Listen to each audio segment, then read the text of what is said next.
Dromnogor amsayo CPIM ni sakao choprojangmani thangmuse krikya thengrung themrang akarmabai tongksang kri tabo Dromnogor amsayo o choprojangmano sejawi tisha khurang tisha thanibo Dromnogor amsani yakshi bodolni sakao police lathi charge khlaikya obahina mangpili kasaipekya শুধু টঙ্গিবাড়ি না, শুধু বাগবাসা বিধানসভা কেন্দ্র না, রাজ্যের 7টি বিধানসভা কেন্দ্রের যেখানেই গণতন্ত্রের উপর আঘাত আসবে সেখানেই বাম গণতান্ত্রিক ধর্মনিরপেক্ষ প্রগতিশীল শক্তি আমরা রাস্তায় নেমে লড়াই করব, লড়াই করে আমাদের অধিকার প্রতিষ্ঠা করব। উদ্ধার করতে পারেনি, আমরা বাধ্য হয়ে এই সরকারের প্রতি ধিক্কার জানিয়ে আমরা আমাদের কর্মীরা যতক্ষণ পর্যন্ত উদ্ধার হবে না ততক্ষণ পর্যন্ত আমরা রাস্তা অবরোধ করে রাখবো।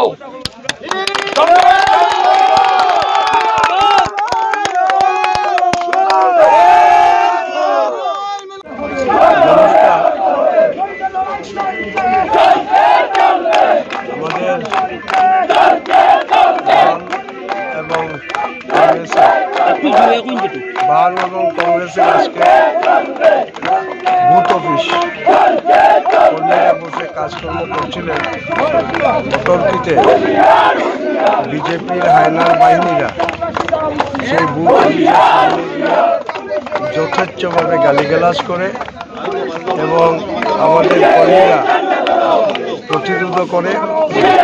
তারপর বিজেপি হায়নার বাহিনীরা তাহাদেরকে দৈহিকভাবে নির্যাতন করে তারা পাশের বাড়ি চলে যায়। এখানে আমাদের প্রায় 400-500 বামফ্রন্ট তথা সিপিএম এবং জাতীয় কংগ্রেসের কর্মীরা আছি। আমি এবং অমিতাভ দত্ত আমরা এখানে দাঁড়িয়ে আছি।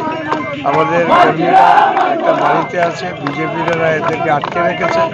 পুলিশ আমাদেরকে আশ্বস্ত করছে আমরা না যাওয়ার জন্য। আমরা পুলিশের উপর ভরসা রেখে রাস্তা অবরোধ করছি, তারা আটকে রেখেছে। তার প্রতিবাদে আমরা জাতীয় সড়ক অবরোধে আমরা সামিল হয়েছি। কোন জায়গাতে এই ঘটনাটা ঘটেছে? এটা টঙ্গিবাড়ি, এলাকার নামটা হচ্ছে টঙ্গিবাড়ি 55 বিধানসভা কেন্দ্রের অন্তর্ভুক্ত টঙ্গিবাড়ি বুথ কেন্দ্র। কত নম্বর বুথ কেন্দ্রে? বুথ নম্বরটা তো বলতে পারছি না। বুথ নম্বর এখন আপনারা কি চাইছেন? আমরা চাইছি আমাদের কর্মীদের যারা আটকিয়েছে তাদের প্রশাসনিক ব্যবস্থা গ্রহণ করা এবং আমাদের কর্মীদেরকে এখানে নিয়ে আসার জন্য পুলিশ দায়িত্ব নিয়েছে। আমরা অপেক্ষা করছি যতক্ষণ পর্যন্ত পুলিশ আমাদের কর্মীদের নিয়ে আসবে। আমরা জাতীয় সড়ক অবরোধে বসে আছি।